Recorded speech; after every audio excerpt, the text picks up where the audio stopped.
Hello and welcome to The Calm.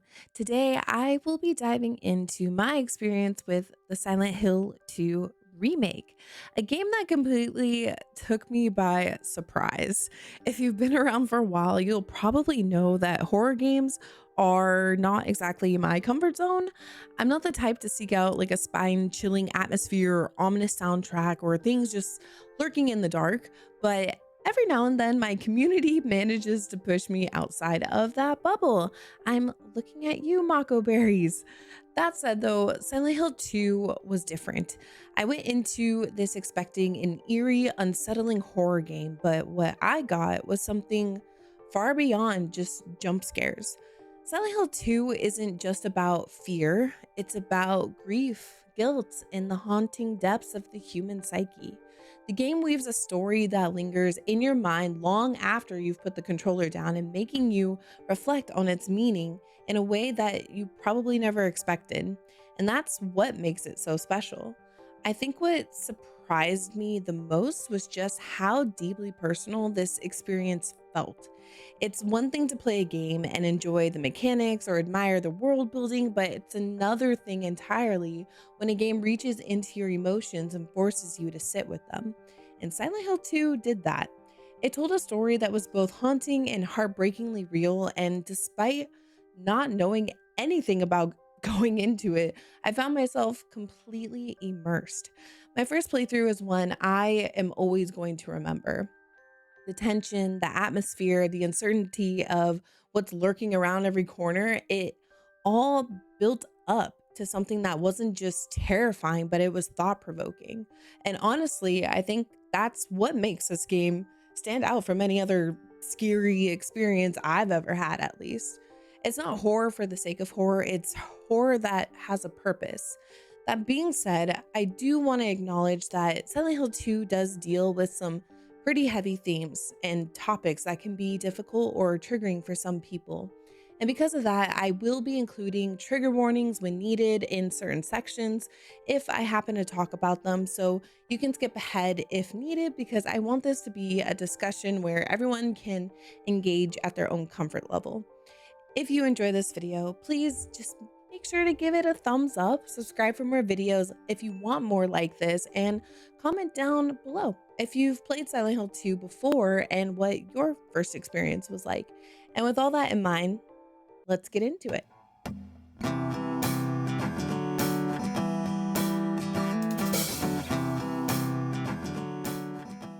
When I first booted up Silent Hill 2, I wasn't eased in. I was dropped in to something already unsettling. No big intro, no exposition dump, just James staring at himself in a grimy mirror, looking like a man on the edge. The moment felt pretty heavy, like he was questioning everything, and I immediately felt that way too. The music hummed very low and melancholic, and all I had was a letter from Mary, who I found out was James's wife, who is presumably dead. If that was the case, why did she write James a letter asking him to meet her in Silent Hill? That's kind of what made it so unnerving, was the unknown. No immediate threats, no clear danger, just this overwhelming sense that something is wrong. And before I even had time to process it, I was already following James deeper into Silent Hill, whether I wanted to or not. I was walking out into this damp, empty town swallowed by fog, and honestly, this was probably one of the scariest parts of the game for me. Not because of monsters or jump scares, there weren't any at first, but it was the stillness, the way the game just threw me into this eerie, quiet world without telling me anything. The fog was so thick, I could barely see a few steps ahead of me. And of course, if you know me at all, my brain immediately went to Persona 4, except there was no heartbreak song kicking in. It was just an eerie silence that made everything feel even more unsettling. Just James and I stumbling upon what seemed like an empty town. This game's opening is easily one of the best I've ever experienced. From the very first moments, I was hooked. I didn't just watch James step into Silent Hill, I felt like I was right there with him. Wish I wasn't, though. That same nagging question was, Where is Mary? Is she even out there? Pulled me in just as much as it pulled him. And I could feel from the very first moments of the game that there was just no turning back.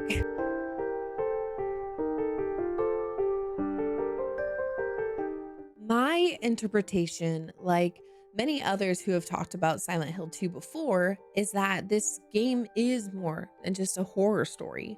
It's a psychological descent into guilt, grief, and the way that we lie to ourselves to survive. James Sunderland's journey isn't a straightforward tale of loss. It's a slow, unraveling nightmare where the horror isn't just in the creatures that stalk him, but in the truth he refuses to face. At first, James seems like a man searching for closure. He arrives in Silent Hill after receiving that letter from his wife. A letter that at first you believe just shouldn't exist because Mary's been dead for some time. The town greets him not with answers, but with the suffocating fog and the grotesque monsters and unsettling encounters with others who all seem burdened by their own demons. Silent Hill isn't just a physical place, it's a manifestation of pain, regret, and punishment, tailor made for those who carry a darkness that they refuse to confront. As we walk through James's world, we begin to realize that the monsters he is facing aren't just random horrors. They are reflections of his own mind. They all represent something buried in his subconscious, something clawing its way to the surface. And as the pieces start falling into place, it becomes clear James is not just a grieving husband searching for his lost love. He is a man haunted by something far worse than loss. This game forces the player to question James just as he avoids questioning himself.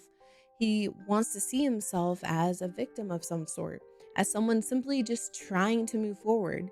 But the deeper we go, the more the game forces us to consider, is James here to find Mary, or is he here to be punished?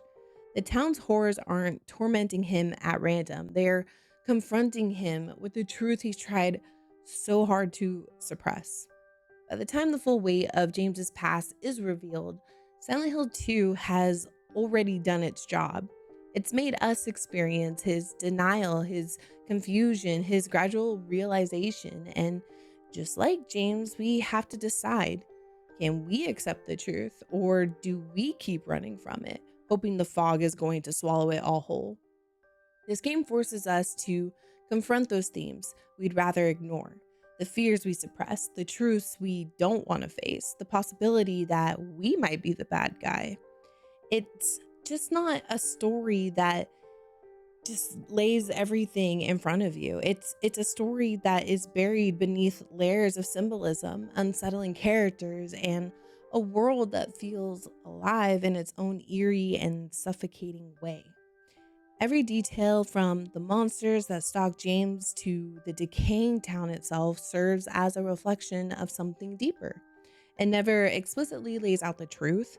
Instead, it's lingered in the silence and the unease and the subtle ways that the town shapes itself around those who enter it. The horror isn't just in what we see, it's in what we begin to understand. Silent Hill itself feels like a living entity, shifting and twisting the deeper you go through it. The first time I stepped into the other world, for example, it was as if the town was peeling back its last remaining layers of reality, revealing something much darker underneath. And the descent, the literal descent into Toluca prison, the endless staircase felt like walking straight into oblivion. It wasn't just a transition to another area, it was a metaphor for James sinking further into his own mind, deeper into the truths he refuses to face. Then you have the cemetery section. The moment I found my own grave, James's grave, standing right in the open in front of me, waiting for me. And I jumped in. That act, willingly throwing yourself into the unknown, felt like a point of no return. Silent Hill had been testing James this entire time, pushing him towards something inevitable. And then, of course, there's the ending sequence. The moment I watched the tape, everything just came crashing down. The realization, the weight of what James had done hit all at once. Silent Hill 2 never needed to explicitly tell me the truth. It let me discover it piece by piece until there was nowhere left to hide.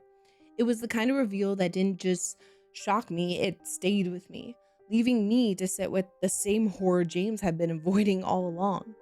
The ending I got, which I will talk more about towards the end of this video, felt like a very fitting conclusion for my journey. This game doesn't just hand you an ending, it reflects the way you've played the game, the choices you've made, and the way James has processed his own suffering.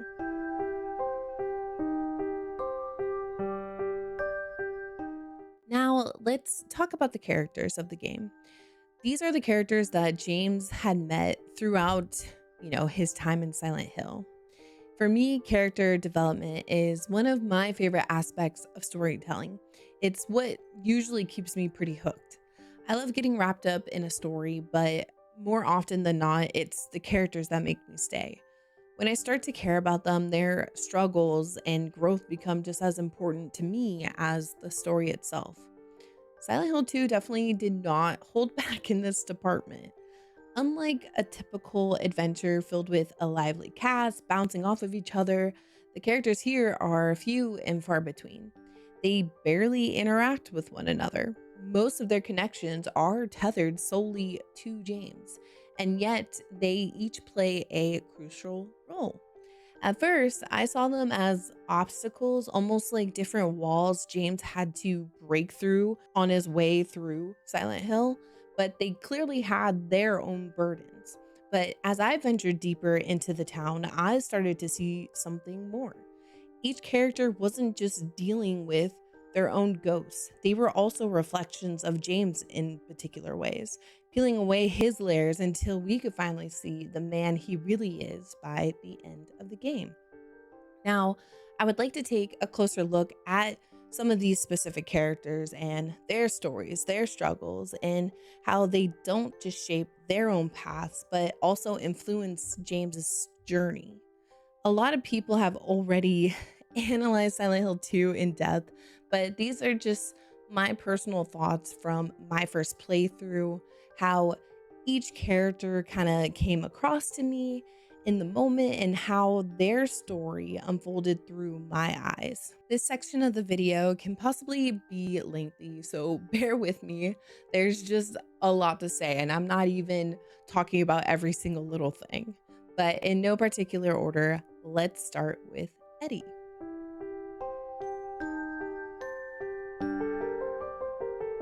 I remember my first encounter with him, and honestly, I was a little disgusted.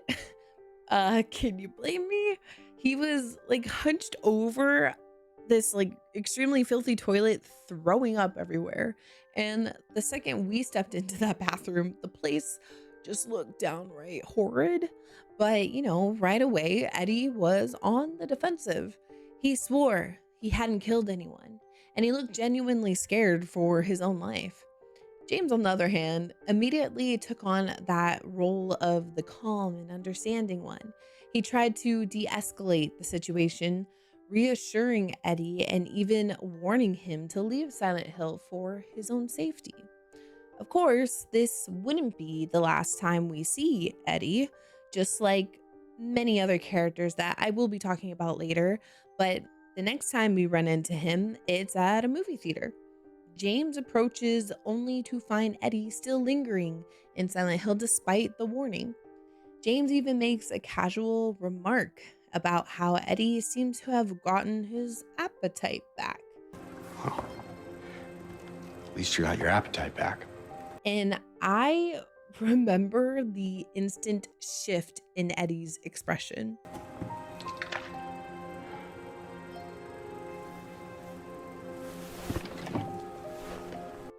He did not like hearing that.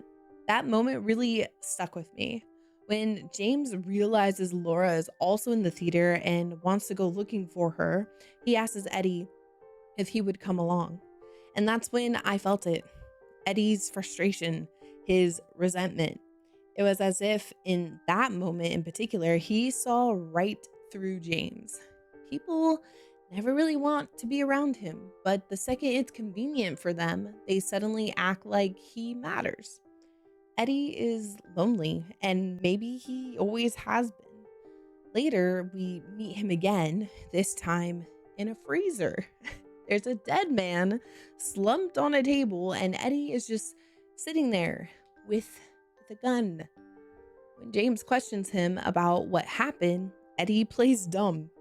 James presses further, asking if the man attacked him first, and Eddie latches onto that idea, like he needed an excuse, a justification. But the truth, Eddie killed him simply because he could.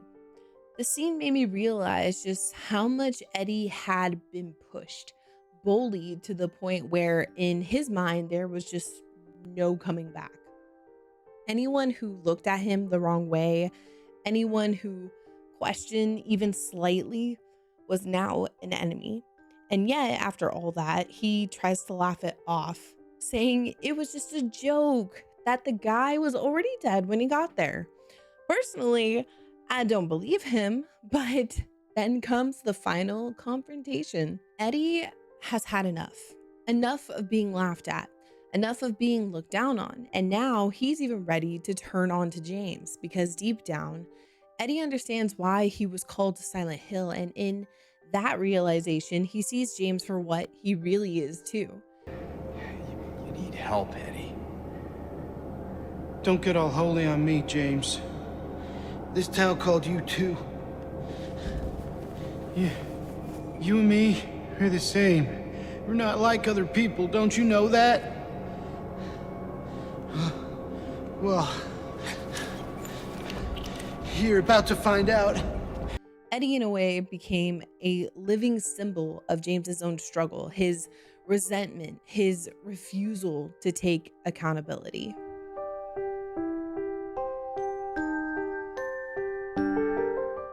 Laura is this little girl that James encounters throughout his time in Silent Hill, appearing here and there like a fleeting shadow of something untouchable. From their very first meeting, it's clear Laura does not care much for James. She keeps him at arm's length, refusing to share any real information with him, and even runs off throwing a dagger of a line his way. You didn't love Mary anyway. Later, when James meets Laura again, we learn that she had spent time with Mary in the hospital. The bond that they shared went beyond mere friendship. It was almost like a mother-daughter connection, something pure and deeply meaningful to both of them. But James refuses to believe it. His reaction is almost hostile. His voice rises, his posture becomes aggressive, as if the very idea that Mary could have formed such a connection with someone else shakes him to his core. Mary's my friend. We met at the hospital last year. Stop lying. Laura, I'm sorry. Fine, don't believe me. See if I care. Hey! This moment highlights Laura's role in the story. She isn't just another character. She represents innocence, a stark contrast to James's fractured psyche. When James warns her that Silent Hill is dangerous, Laura questions him, almost confused. It's as if she doesn't see the horrors lurking in the fog. This subtle yet powerful detail suggests that Laura exists outside of James's twisted reality. She isn't haunted by the same darkness because she doesn't carry the same guilt. In a way, she is another lens through which James is forced to confront his demons. Then comes the letter. Laura is searching for a message from Mary, believing she had simply left for Silent Hill, a peaceful, quiet place. In that letter, Mary acknowledges Laura's dislike for James, but asks her to give him a chance. And in that single note, we get another piece of the puzzle. James wasn't just grieving, he was distant, surely untalkative, not the comforting, supportive partner one might hope for in such a painful situation. This detail paints a clear picture of who James was before Silent Hill, before the guilt, before the nightmares, and perhaps it suggests that his struggles with Mary's illness ran deeper than even he wants to admit.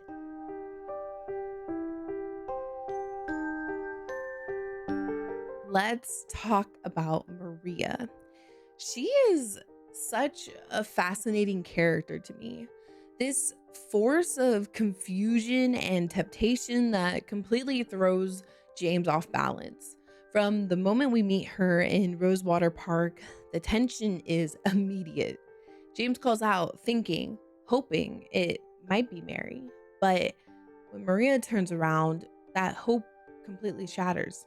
Her face, her voice, it's all too familiar, and yet it's not her.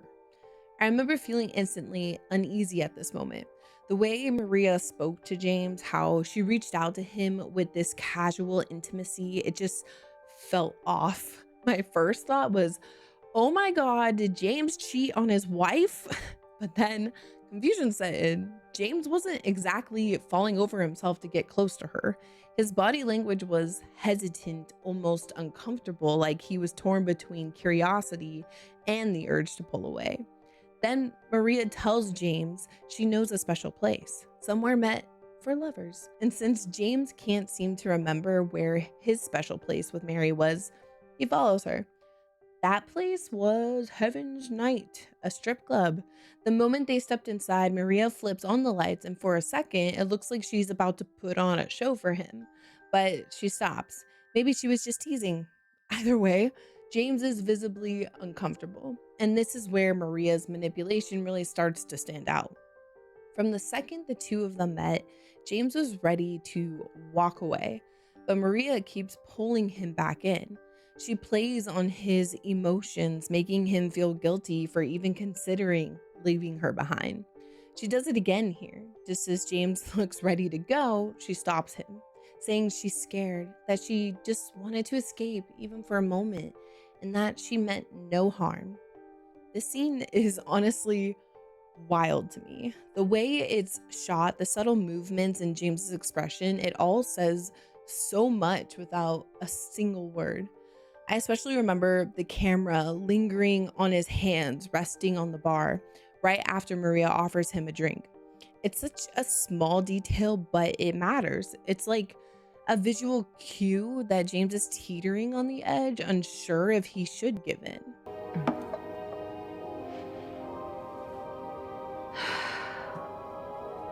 We should probably get going. Fine.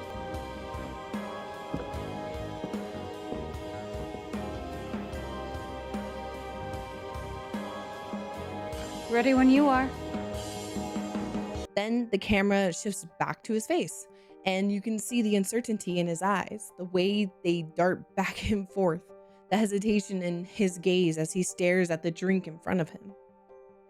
There's this one moment with Maria that also really sticks with me, right when we enter the hospital.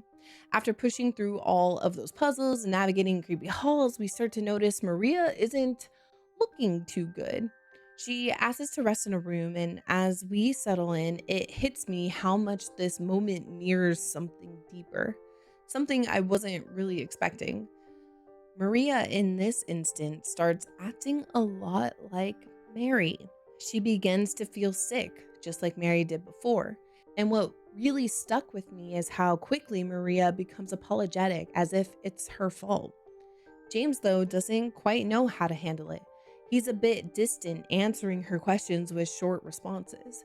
He checks in, asks if she's okay, if she needs anything, but he doesn't ever really stay long enough to really offer comfort. He just slips away.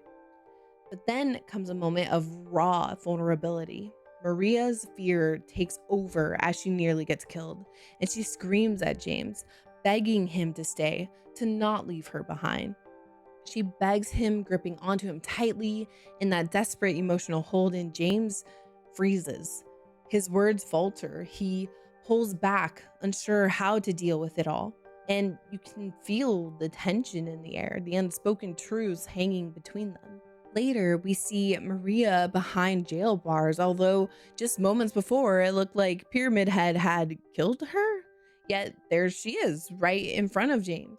This moment sent shivers down my spine. It felt like I was right there inside of James's mind because suddenly Maria started saying things that only Mary would know. She brings up the videotape they left at the hotel, a memory deeply tied to James and Mary's past. And that's when James begins to question, is Maria even Maria anymore? She never really gives him a straight answer. Instead, she tells him in the eeriest way possible that she'll be whoever he wants her to be. That's when it truly hit me. Maria isn't just some random woman. She's the manifestation of everything James wanted from Mary. And then comes the moment. Maria asks James if he wants to touch her. His response, a hesitant, almost lost, I don't know. That single line spoke volumes. James was on the edge, caught between reality and the illusion Maria represented. I am here for you, James.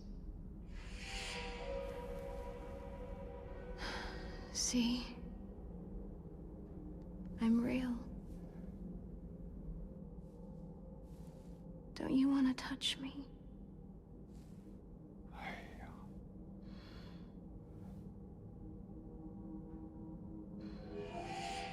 I don't know. Well, This scene ties in so perfectly with what comes after when James finds Maria on the hospital bed suffering from the same illness Mary was presumed to have. At first, he breaks down, overcome with grief, but in a flash, that raw sorrow shifts into something else, numbness. He's confronted with everything he tried to suppress, everything he tried to escape from, and he simply just walks away, although his facial expressions show some resentment.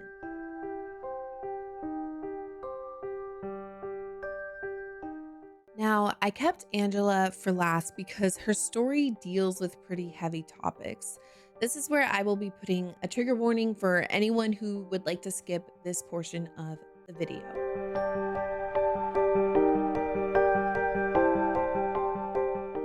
We first meet Angela in the graveyard at the very beginning of the game. Right away, she gives off the impression of someone deeply unsettled, scared even. The moment James approaches her, she's startled, as if the mere presence of another person is a threat. When he asks for directions to Silent Hill, her response isn't just hesitant, it's a warning. She tells him he should stay away from that place, even though she can't quite explain why. There's an unease in her voice, an unspoken knowledge that something is definitely wrong in Silent Hill. At this point, Angela tells James she's looking for her mother, but there's something striking about the way that she says it, referring to her as Mama, in a way that almost feels very childlike. It's clear that she's searching for her family, yet at the same time, she already seems lost in more ways than one. The next time we find Angela, the shift in her demeanor is jarring. She's lying on the ground, absently twirling a knife in her hand. It's a haunting image. Angela already is on the edge herself, just like James is, wrestling with the weight of whatever has brought her to this point. James tries to offer some comfort, but Angela brushes it off. To her, running away is easier. She even hints at the idea that maybe they both deserve whatever is coming to them. James pushes back, though, insisting that he is not like Angela in the slightest. But then she asks him, "Are you afraid?" And looking back, this moment takes on an even deeper meaning. At this point in the game, if it's your first playthrough, the player, much like James, is still trying to piece things together. We don't fully understand Silent Hill yet. We don't know why we're really here. And just like James, we're still clinging to the idea that maybe we don't belong in this nightmare. Angela's instability becomes more evident as the scene continues. One moment, she's speaking calmly, almost rationally.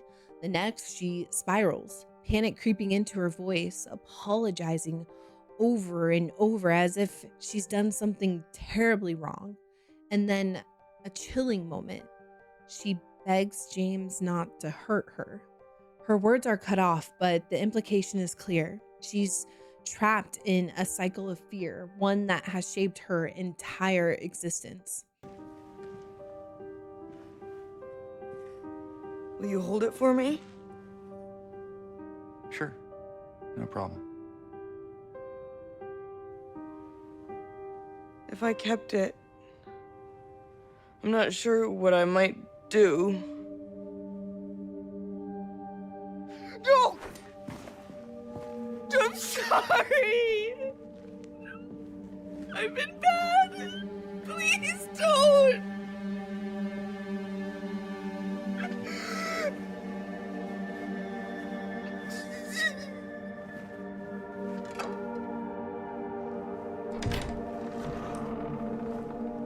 Every encounter with Angela carries the same feeling of pain. She seems almost afraid of James, flinching as if she expects him to lash out. And no matter the situation, she's always apologizing, always bracing for something terrible. This next part of Angela's story is one of the hardest to take in. We find her alone in a room, and the moment we approach, she pleads, "Tell him I'll be good." My first thought was, who is him? But before I could even process that question, the answer came in one of the most gross and disturbing monster designs I've ever seen. I won't go into detail about its appearance, but its imagery tells us everything we need to know. Two figures intertwined in, I would say, a sexual way. Then, as the battle begins, Angela's voice cuts through the chaos. She calls the monster Daddy. It's a gut-wrenching realization. Silent Hill's creatures are manifestations of trauma, and after we defeat the monster, Angela rushes at it, kicking, throwing anything she can, desperate to make sure it's truly dead. But even with its defeat, her suffering isn't over. When James tries to calm her down, she lashes out, accusing him of playing dumb. She claims to see right through him, insisting that he's just like the others, that he only wants one thing from her. This moment broke me. Angela's voice cracks, her emotions spilling out as she tells James that if he really wanted to, he could just force her like she's been forced before. Her entire existence has been shaped by cruelty, by a life where people took what they wanted from her. And now, even in Silent Hill, she's still trapped in that cycle. But then, Angela turns it around on James. When he tells her he doesn't want to hurt her, that all he wants is Mary, she doesn't buy it. She sees through him in a way no one else has. She tells him that he didn't want Mary around anymore, that he probably even cheated on her. James snaps instantly, rejecting the idea. But deep down, we already know Angela's words aren't coming from nowhere. I see what you're doing. It's always the same with you. You're only after one thing. Angela, please. You don't have to lie. Go ahead. Say it. Or you could just force me. Like he always did.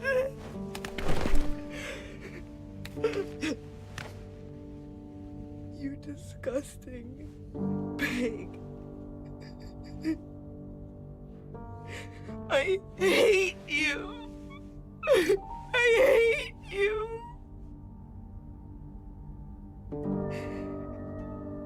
Angela. I don't know who you think I am, but I don't want to hurt you. I just want to get my Mary back.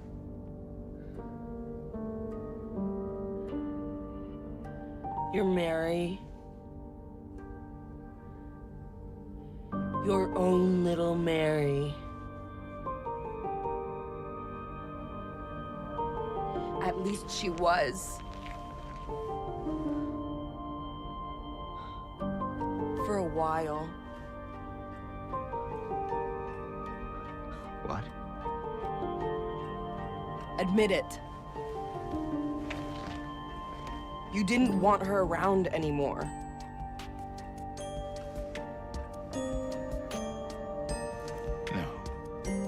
probably found someone else. No.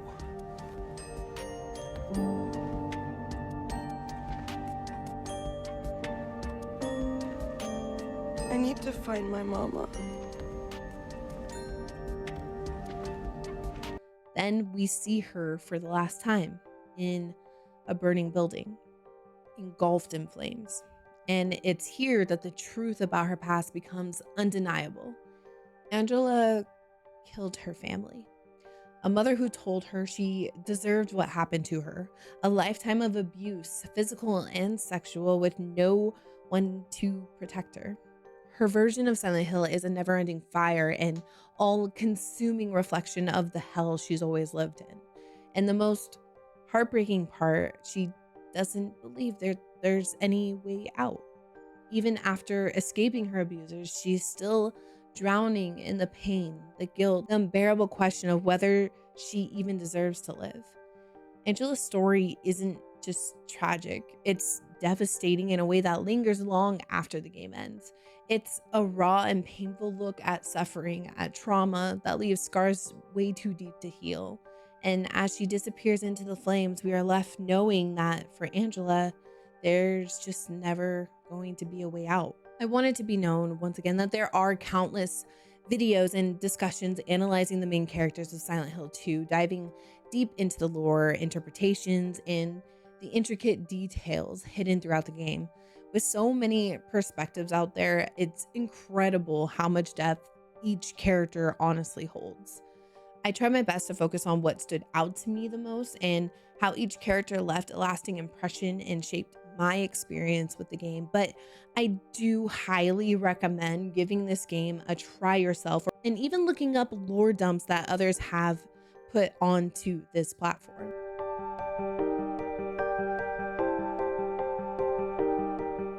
Silent Hill 2's monsters aren't just there to creep you out or stand in your way. They are so much more than that. And just like many other things within this game, there is a purpose, there is a meaning.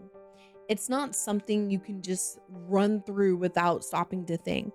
What makes these creatures so unsettling isn't just their design, it's what they represent. They aren't born from some cliche evil scientist or a generic horror trope. No, these monsters are deeply tied to James's psyche, his guilt, and the emotional weight that he carries. They aren't just obstacles, they're a reflection of his inner struggles, forcing him to confront his past, whether he wants to or not. I'm not going to break down every single creature, but there are a few I would like to mention some things about, like the lion figure, the mannequin, the bubblehead nurse, and of course, Pyramid Head. Each one plays a role in James's journey, making Silent Hill 2 an experience that's as psychological as it is terrifying. The lying figure. The first enemy you come across in Silent Hill is unsettling right away, but it wasn't until I knocked it down and watched it desperately squirm toward me that true horror set in. I remember instinctively running and not wanting to get anywhere near it. Something about the way it moved felt wrong. It was almost too human in its struggle. Looking at its design, it's as if it's trapped within its own flesh, completely bound, unable to use its arms, almost like it's wrapped in a straitjacket. But the more I thought about it, the more it reminded me of Mary. The heels, the hospital-like appearance, it all points back to her. She was confined to a hospital bed, trapped by her illness, unable to move freely. This creature, forced to drag itself forward, mirrors that same helplessness. Even its attack, spewing a vile substance, should be seen as a reflection of her sickness, consuming her from the inside out. The mannequin. This enemy always felt like a little trickster to me. No matter where I went, it was lurking, waiting to ambush me when I least expected it. As I kept playing, I started recognizing its hiding spots, but that didn't make it any less unsettling. It felt like it was always just watching me, always waiting, just like James's guilt, creeping up on him when he least wanted to face it. Its design is disturbing in a way that feels deliberate. Just legs, a torso made of legs, a lower half of nothing but legs, as if it was never meant to be whole. And once again, I can't help but see Mary in this creature because She was bedridden, her body failing her, unable to move. The mannequin, on the other hand, is nothing but movement, yet it has no real agency. It almost feels like a mockery of what Mary lost, the ability to walk, to move, to be who she used to be. And then there's the way that it moves. There's something unsettlingly intentional about it, something almost seductive. It doesn't just stumble around aimlessly, it moves with a purpose. And that brings me back to that scene with Pyramid Head. He isn't just attacking the mannequins, he's forcefully holding them down, abusing them a little bit, while James is just watching, hidden away but unable to look away. It's one of the most disturbing moments in the game, but it speaks volumes. This becomes a direct reflection of James's buried desires and frustrations. Mary, once the woman he loved, became distant, sick, untouchable. She was no longer able to be a wife in the way that James wanted her to be. And here in the Nightmare of Silent Hill, that frustration manifests violently. The mannequins and Pyramid Head bring James face to face with his most shameful thoughts, ones he's tried to suppress. It forces you to confront the twisted, painful reality of James's guilt, grief, and repressed emotions toward Mary. Bubblehead Nurse. This enemy has always stood out to me, and for good reason. It's one of the most iconic monster designs in gaming.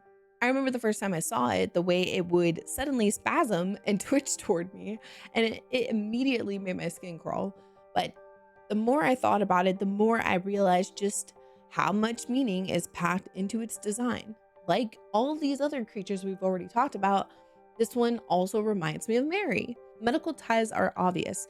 We first encounter it in Brookhaven Hospital, and its appearance immediately calls to mind a patient restrained by illness. But there's something more to it. This enemy doesn't just represent Mary, it also reminds me of Maria. And that's where things get even more unsettling. Maria is with us during this part of the game, and it's no coincidence that this enemy has a seductive, almost alluring figure, but with its face completely obscured. It moves with an eerie sensuality, yet it has no identity, no humanity left. It's almost as if it embodies James's own confusion, his fractured desires. Does he long for Mary, the woman he lost, the one who was suffering and slipping away from him? Or does he crave Maria, the fantasy version, the one who is vibrant, alive, and untouched by illness? At the time, anyways. He knows he shouldn't want both, but his mind refuses to let go of either of them. Pyramid Head. I want to start off by saying that there's so much that can be said about Pyramid Head. He is one of the most iconic figures, period, especially in horror. But rather than breaking down everything about him, I just want to focus on a few key things that make him such a terrifying and meaningful presence in Silent Hill 2. Pyramid Head isn't just another monster. He's James's own darkness given form. He exists as the embodiment of punishment, the physical representation of James' guilt for what he did to Mary. Every time we see Pyramid Head, he brings violence, suffering, and control. Acts of abuse that either mirror James' thoughts or reflect what he's already done. One of the clearest examples of this is when Pyramid Head chases and ultimately kills Maria right in front of James. It's a brutal, painful moment, but it's also a reflection of what has already happened.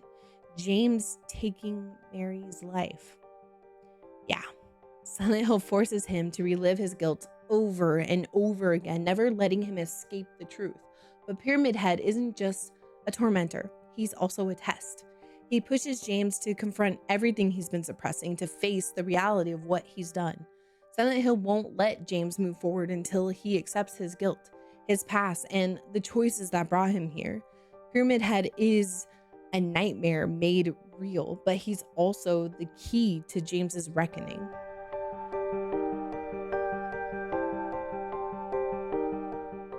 Right from the start, I had a certain expectation for the gameplay based on the trailers. It gave me Resident Evil Remake vibes, but going in, I hadn't watched anyone else play the Silent Hill 2 remake, so everything about it was a fresh experience for me. And honestly, I really enjoyed it. The gameplay was simple but effective, and while I can't compare it to the original, I knew I was in for something interesting the moment the game asked me to set not just the difficulty for the game itself, but also the puzzle difficulty for the game. That is something very new for me. I don't think I've ever played a game like this that lets you fine tune different aspects like that. As for the actual gameplay, you spend your time roaming around as James, taking on enemies with either a melee weapon or a gun. Both felt pretty solid for me to use, and I never felt like James was sluggish or unresponsive. Overall, my experience was pretty smooth, and the combat felt just right. The puzzles in Silent Hill 2 really stood out to me in a way I wasn't expecting, though. In games like this, I'm usually not too challenged to the point where I feel like I have to think too hard. However, this time I actually enjoyed figuring them out. They weren't just roadblocks, they felt intentionally woven into the environment and the overall themes of the game, making them way more immersive. For context, I played on normal difficulty for both the game and the puzzles, and I loved how some of them relied on riddles to guide me. A great example is the coin cabinet puzzle in the apartments, where I had to decipher what the riddles meant to know where to place each coin. Then there was that fancy box puzzle where mid elevator ride in the other world, I suddenly had to answer trivia about Silent Hill itself. It was a cool way of testing how much I had actually been paying attention to my surroundings and the things I had picked up along the way. Even though I was stressed trying to remember all of the details in the moment, I really appreciated how it encouraged me to look deeper at the world around me. But the most memorable puzzle for me was probably the hangman puzzle in Toluca prison. The concept was eerie and thought provoking. You had to judge who was innocent and then pull the correct noose to reflect that decision. What made it stick with me the most was how it could tie into James's own story and the weight of his past. That moment really hit differently. Overall, I was just very surprised by how much I enjoyed the puzzles in Silent Hill 2. They didn't feel like just all these obstacles, they just reinforced the game's atmosphere and narrative in such a smart way to me.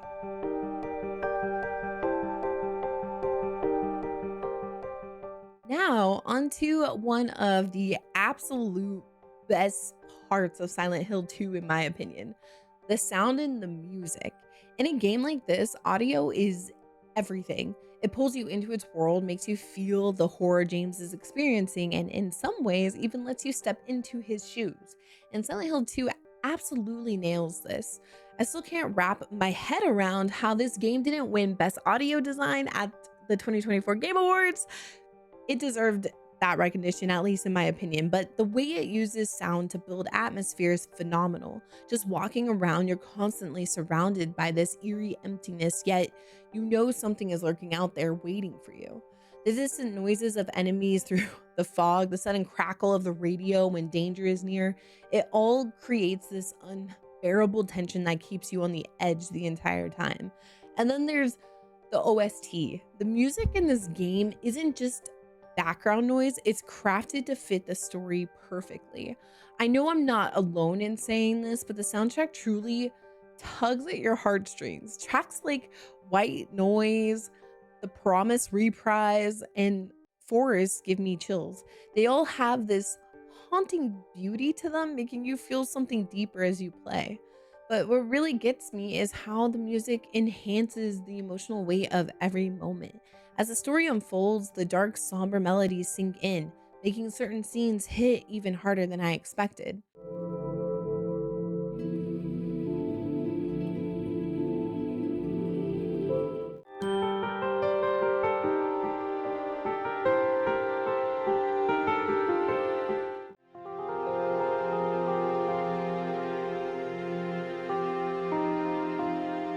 There were moments where I didn't just see the horror, I felt it.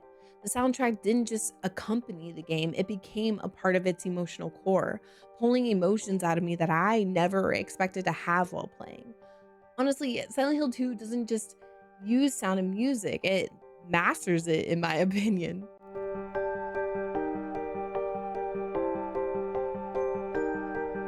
The finale of Silent Hill 2, I don't even know where to begin. Sometimes I feel practically speechless just thinking about it. The moment I reached the ending in my playthrough, I was completely locked in. I couldn't look away. The story had fully taken a hold of me and I was powerless against it. If you don't know, Silent Hill 2 has multiple endings, each offering a different perspective on where James's story leads based on the choices you have made throughout the game. I love how even the smallest of details, like how often you check in on Maria, can influence the outcome, making everyone's playthrough feel personal. The ending I got was in the water. And honestly, it wrecked me. When James finally confronts the truth of what he's done, when he realizes the full weight of his actions, he freezes. He sits behind the wheel of his car, staring out at the lake, lost in thought. He talks to himself, confessing how much he misses Mary, how he tried to be there for her, how he fought to hold on, but none of it was enough. He can't forgive himself. He knows what he did. He took Mary's life, and now, in his mind, there's only one way to atone. His eyes well up with unshed tears, his expression tight with pain. And then, in a single crushing moment, he makes his decision. The car rolls forward, the lake swallows him whole. And then there's Mary's letter. Hearing her full words, the ones James began reading at the start of the game, hit harder in this moment than I ever expected. This letter is everything. It's filled with sorrow, anger, regret. Mary knows how their relationship changed after she got sick. She knows she wasn't easy to love. She knows James resented her. But through all of that bitterness, all the pain, there was still love. She wanted him to live, to move forward, and she still loved him. And then, as her voice fades, the song Promise begins to play. The credits roll, and I'm just sitting there, left alone with my thoughts, completely overwhelmed by what just happened. This ending stayed with me, and it's going to continue to stay with me because it's tragic, it's raw, and it's perfectly encapsulating the devastating weight of Silent Hill 2's story. When I had the chance, I went and watched the other endings on YouTube, and just when I thought In the Water was the saddest one I could experience, then I watched the Stillness ending. I didn't get it myself because it's only available in New Game Plus, but wow, this one somehow hits even harder. It takes everything from In the Water and pushes it further. Mary's final words to James, telling him that she'll always be waiting for him, carry so much weight. James has fully accepted the truth, his actions, his guilt, and you can see it in his face, the way he holds back his tears, the sheer sorrow in his expression. It's devastating. Honestly, I don't think I can put it into words just how powerful these endings really are. After spending the entire game piecing together James's story, walking in his footsteps, and uncovering the truth bit by bit, these final moments hit in a way that few games ever do. I have to give a huge shout out to Luke Roberts for his portrayal of James. In my opinion, he absolutely nailed this character. His performance was as close to perfect as I feel like it could get. I can only imagine the immense pressure of stepping into such an iconic role, especially with how beloved Silent Hill 2 is, but Luke delivered something incredible. Every emotion, James's pain, guilt, confusion, and sorrow felt so real because of his performance. He brought such depth to the character, making every moment hit that much harder. He truly deserves all the recognition for what he brought to this remake, and I can only hope that others feel the same way that I do.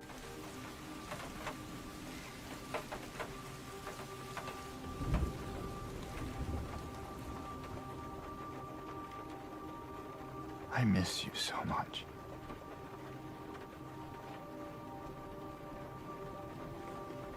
I tried. I really did, but I can't.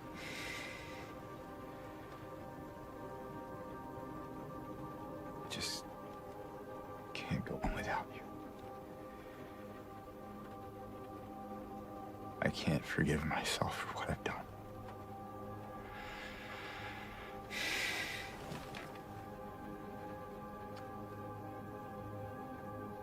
I know this isn't what you would want. But But I guess it doesn't matter anymore.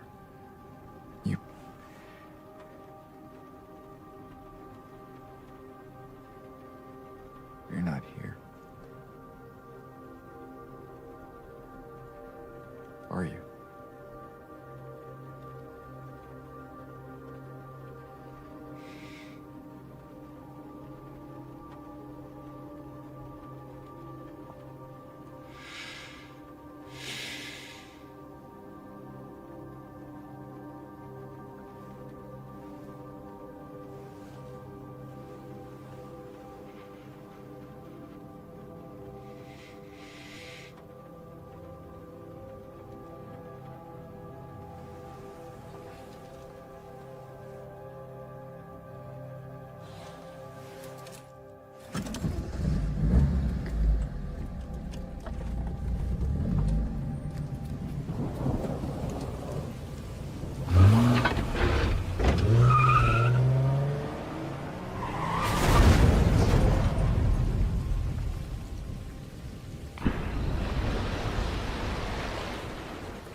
In my restless dreams, I see that town.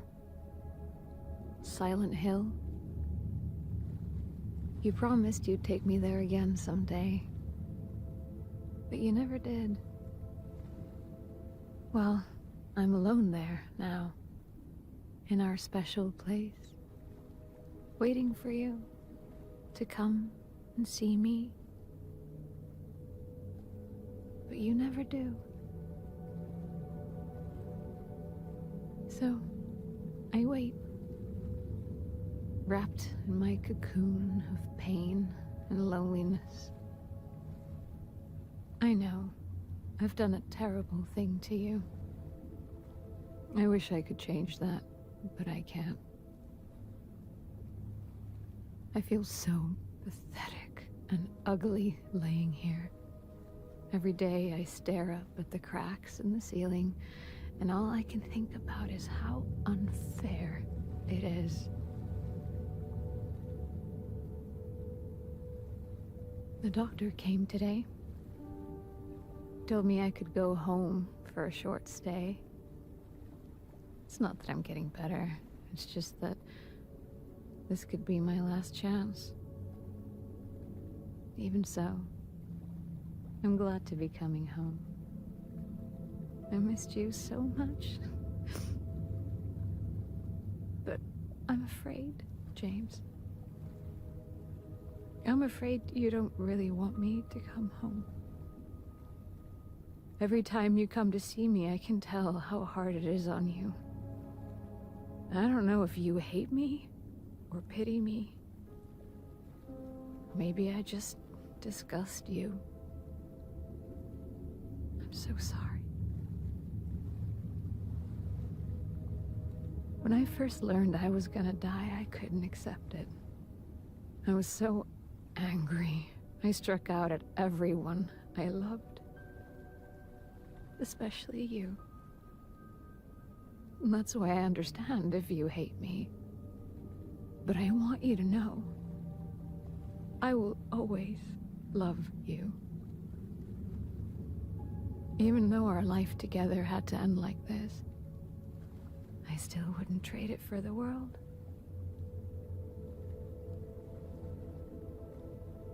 Well, this letter has gone on too long, so I'll say goodbye. I told the nurse to give this to you after I'm gone. Which means that as you're reading this, I'm already dead. But that's okay. I'm not afraid of it anymore. I just hope the pain will end soon. So that you remember me for who I was. And not what the disease made me. I want you to go on. I want you to live. For yourself. And for others. Like you did for me. James. You made me happy. Silent Hill 2 was everything I wanted and more. Yet I had no idea what I was in for when I first booted it up. Now that I've played through it myself, I fully understand why this game is considered a classic, not just in horror, but in gaming as a whole. It's special. It's honestly a masterpiece, and I don't think I'll ever play anything quite like it again. And honestly, that's okay. I'm not usually the one to play these scary games, like I said before, but Silent Hill 2 is so much more than that. It's psychological, emotional, and deeply human. I couldn't be happier that I got to experience it firsthand. It's a game that will always hold a place in my heart. There will never be anything like my first playthrough, so I'm going to hold on to those feelings forever.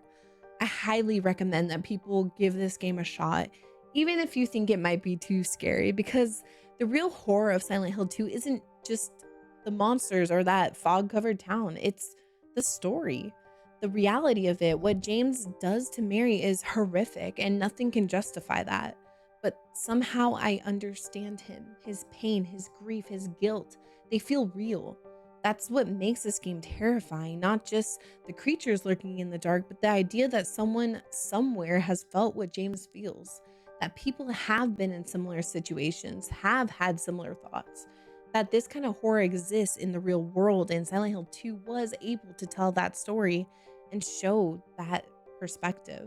I know this video was on the longer side, so if you stuck around all the way to the end, I truly appreciate you. Honestly, I don't think I could have made it any shorter. There's just so much to say about this game, and if anything, I could have talked more about it. I hope you enjoyed this video though for what it is, and that you found my thoughts and perspective interesting. If you did, please make sure to give the video a like, subscribe to the channel for more discussions like this, because I truly do just love talking about games with people. And drop a comment down below letting me know if you've played the Silent Hill 2 remake and what your first experience was like. And with that, everybody, I will see you all next time. Happy gaming.